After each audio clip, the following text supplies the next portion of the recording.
I've been organizing since I was a young person, and I get this question a lot because we don't always win. Sometimes we suffer some pretty hard defeats, and people ask, well, what allows you to sustain a life in this work and to stay committed to these sometimes seemingly maybe abstract or distant sort of revolutionary ideas or goals or whatever? And for me, it isn't in the winning. In fact, the conditions are 80% of it, and we don't control the conditions, but they often determine whether or not we win or lose.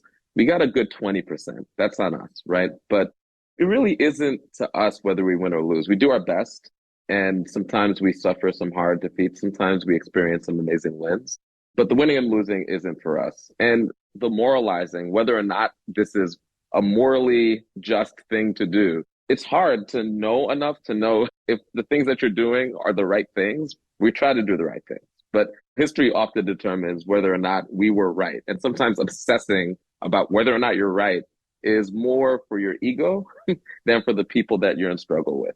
We try to do our best, but we always are operating with incomplete information. And all decisions have downside and upside and trade-offs. But the thing that I like to focus on, and the thing that I think we could really lean into is, what are we building together? Who are we choosing to be with? And who are we choosing to be? And we could always return to those questions, win or lose. We could always turn to those questions and turn to one another. And it's like when I lose, I'm choosing who I want to comfort and who I want to be comforted by. When I win, I'm choosing who I want to celebrate with and who I want to make assessments with. That's really what this work to me is about.